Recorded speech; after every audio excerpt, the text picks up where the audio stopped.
Hello everybody, it's time for Sunday school. I'm in one of our adult Sunday school rooms today. It's for younger couples. I believe they go by the name A Cord of Three Strands.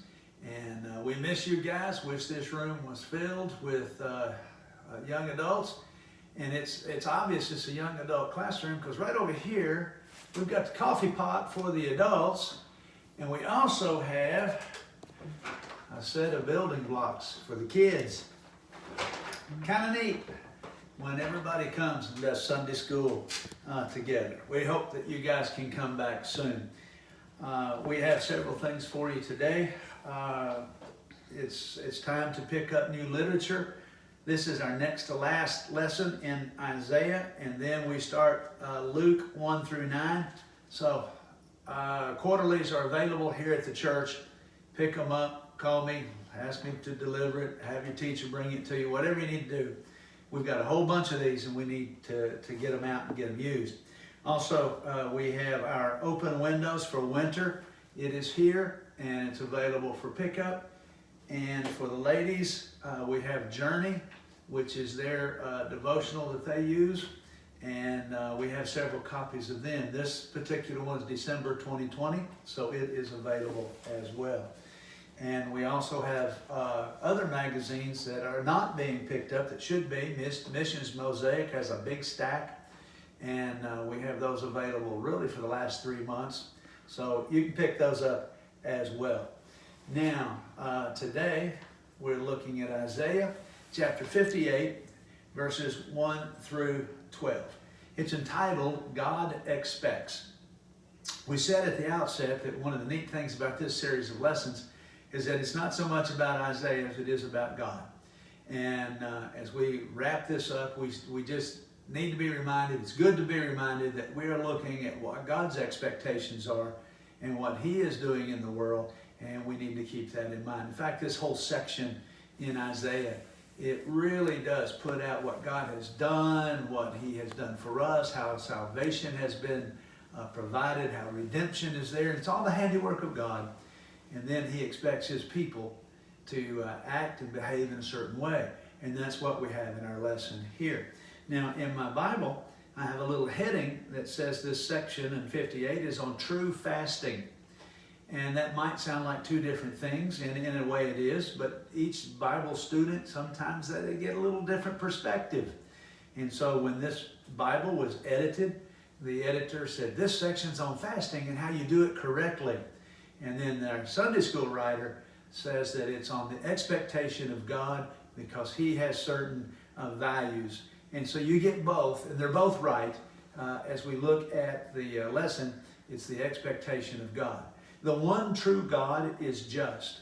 He expects His people to demonstrate their faith through right living. And our focus text is verses 1 through 12. Now, he begins by talking about hypocrisy and how we all recognize hypocrisy. We know it when we see it, and I'm sure that is quite true. And then he follows with this statement, and it's the one that might get to us a little bit. Yet being hypocritical is one thing humans have in common, one way or another. And I'm sure that that is correct as well. And so it is a problem we all face in one facet of our lives or another. And it's something that we know that folks can see through. The only people we fool are ourselves. In Isaiah, we find that God is revealed as a consistent God and one who does not put up with spiritual hypocrisy in His people. And so He has a high expectation for us, and we would do well to remember that God's level for us is up high, not low. And we should be striving to live to meet His expectation. The background passage is a larger section, 58 through chapter 60. And what we have here is the reminder that God sees through the veneer, we might say the thin veneer of false piety. And He sees recognized meaningless rituals going through the process of church when it really doesn't mean anything. You know, when I read that, I thought, well, that's a good thought for churches today. I've talked with pastors about it, talked a little bit about it just the other day when I met with 3 other pastors, and we're concerned We're concerned that because we are now meeting and not having Sunday school, we're not having church services where folks can actually physically attend. What we're worried about is that there will be a large number of people who just simply don't return. In our case, I want us to continue to use the technology available to us. I want us to keep producing the church services and putting them online so that people can see them from anywhere at any time. But the weakness in that, the problem with that, is that people could soon say, well, we don't need church. We can always just pick up the phone or the computer and watch it when we want. And so I'm wondering how many will actually return. And the truth is, we do need each other. We do need public and corporate worship. And it's important. And yet I'm wondering how many will discover it's meaningless. It's a ritual. It hasn't met a true need in their lives, and so they stay away. And that's in part what this lesson and this whole greater section is talking about. Getting past the ritual to true worship, to true meaning, to a true relationship with the Lord. Now he tells us here that God was able and more than willing to save Israel, and he certainly was. In fact, through this greater section of Isaiah, we're constantly reminded that God has provided redemption, even though his people didn't deserve it. It's there. It's available. God was not the problem then. The problem then was Israel, and Israel was separated from God by their constant rebellion and their sin. And that has not changed. The problems in the modern world and the modern church are not God. They belong with the people. When we stray away, then we experience the discipline of God. And so we need to keep that in mind as we look at this text. Now, it's a neat text. In fact, this is a good lesson, guys, and I hope you'll read it and meditate on it and think about it quite a bit this week. And in verse 1, it says, "Cry out loudly, don't hold back. Raise your voice like a trumpet. Tell my people their transgression and the house of Jacob their sins." What we're seeing here is that the prophet is indeed to speak out and to speak loudly to remind the people that they are sinful by their nature. And that's what they're supposed to understand. Now, I think what it says to me is two things. Number one, it says God knows.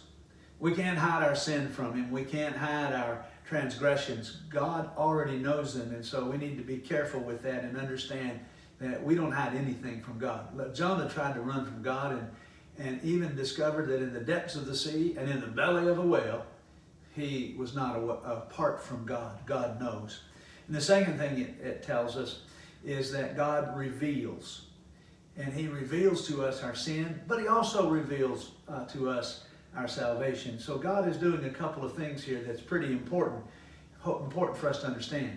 God knows us intimately. He knows us well. He knows our sins. That's why he sent Isaiah to preach. That's why he sends a lot of us modern preachers to preach too.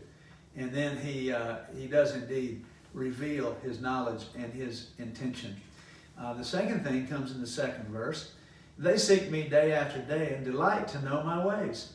Like a nation that does what is right and does not abandon the justice of their God. They ask me for righteous judgments, and they delight in the nearness of God." Now, if you were to just read that single verse alone, out of context, you'd find, wow, what a great compliment that the Lord is paying to his people. It's not a compliment. You have to read the whole text and get the whole context. He is saying this in a way it's a mocking way. It is a sarcastic statement. And he's saying, this is what the people say. But the implication is that it is not true at all. They are engaged in religious actions, but they are not truly being faithful. They're going through the process, but they are not being true. And I fear that sometimes that's what happens in the modern church, that folks go through the process even to the point of making sure they get up and get dressed and come and participate on Sunday morning. But it's all process, and it's not reality-based. It's not faith-based. It's not relationship with the Lord-based. It's just what you do because it's Sunday or because it's part of what your community does. And we have to get past religious action that is action just for the sake of action, and it is not based on our faith. And that's what we see here. In verse 3, we see how this context turns. And the question now is not God speaking or asking, it is the people. Why have we fasted but you've not seen? God, how come we have been through all these worship experiences but you've not paid any attention? We've denied ourselves, whether it be through fasting or other means. And it says you haven't noticed. And that's the complaint they have. You know, you can't force God's hand into doing something. You can't force his action by you doing something. And we need to make sure we don't do that. I've commented a number of times how people seem to tell people what God must do when they pray. And God do this, and God bless this, and God help here, and God heal here. And we're not seeking God's favor. We're not asking. We're telling.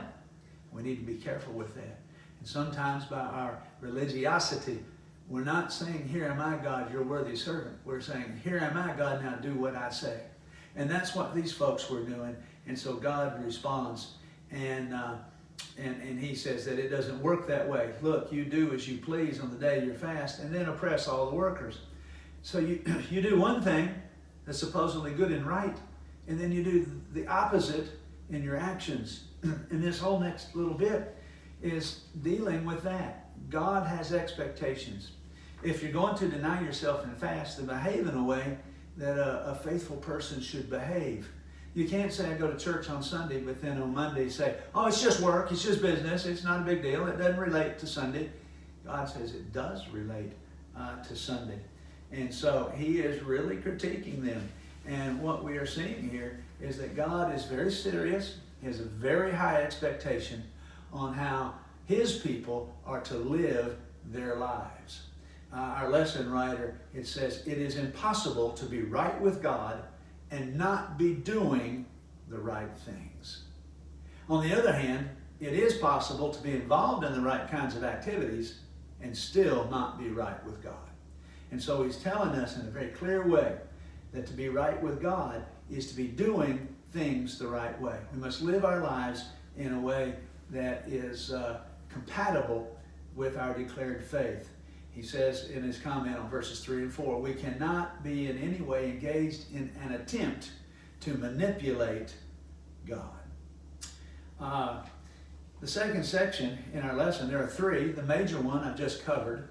And for me, the first one is entitled True State, telling us exactly the way we are, is the major one and the one that the lesson spends the most time on. The second one is entitled True Worship, and it's in verses 6 through 10. Isn't this the fast I choose? You see, he is talking about fasting. But I see here an example of worship, not so much just pinpointing fasting, but saying here's one process of our relationship, and it becomes the example for us. Isn't this the fast that I choose? To break the chains of wickedness, to untie the ropes of the yoke, to set the oppressed free, to tear off every yoke? Is it not to share your bread with the hungry, to bring the poor and the homeless into your house, to clothe the naked when you see him, and not ignore your own flesh and blood? Take care of your family. Pretty important to us. And then he says, when these things take place, now these are rhetorical questions, you're not supposed to answer, you're supposed to know the answer. The answer, that's what God wants.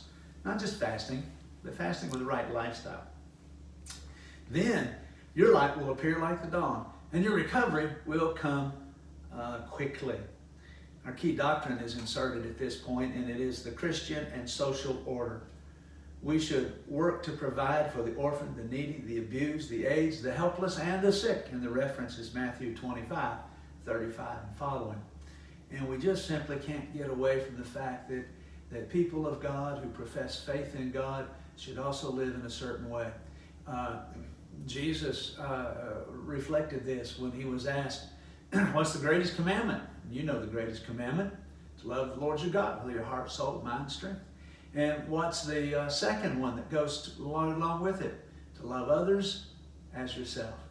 Jesus wasn't asked what the second commandment was. He was only asked what the first commandment was. And then he voluntarily said, the second is this. They go hand in hand. As you have a vertical relationship with God, you must also have a horizontal relationship with others. And so this is what he's trying to get us to see. You might look at it this way. You claim to have faith, but unless your life shows it, Do you really have it? Are you being a hypocrite? Are you being false? It's a good word for us to consider in our own lifestyles and how we live.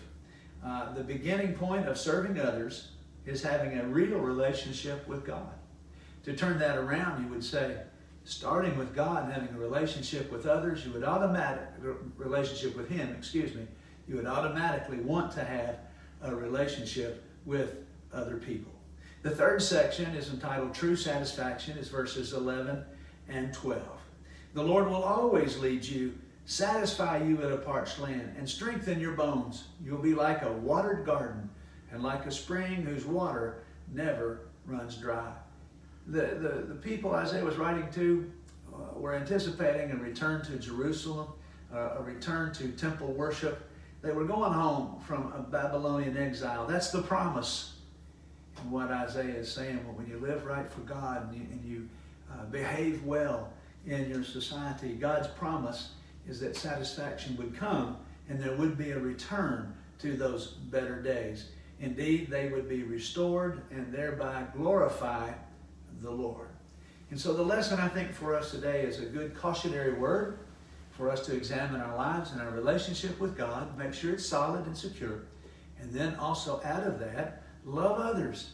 And then when we find that we truly do, what we're going to experience is satisfaction in our faith walk with God.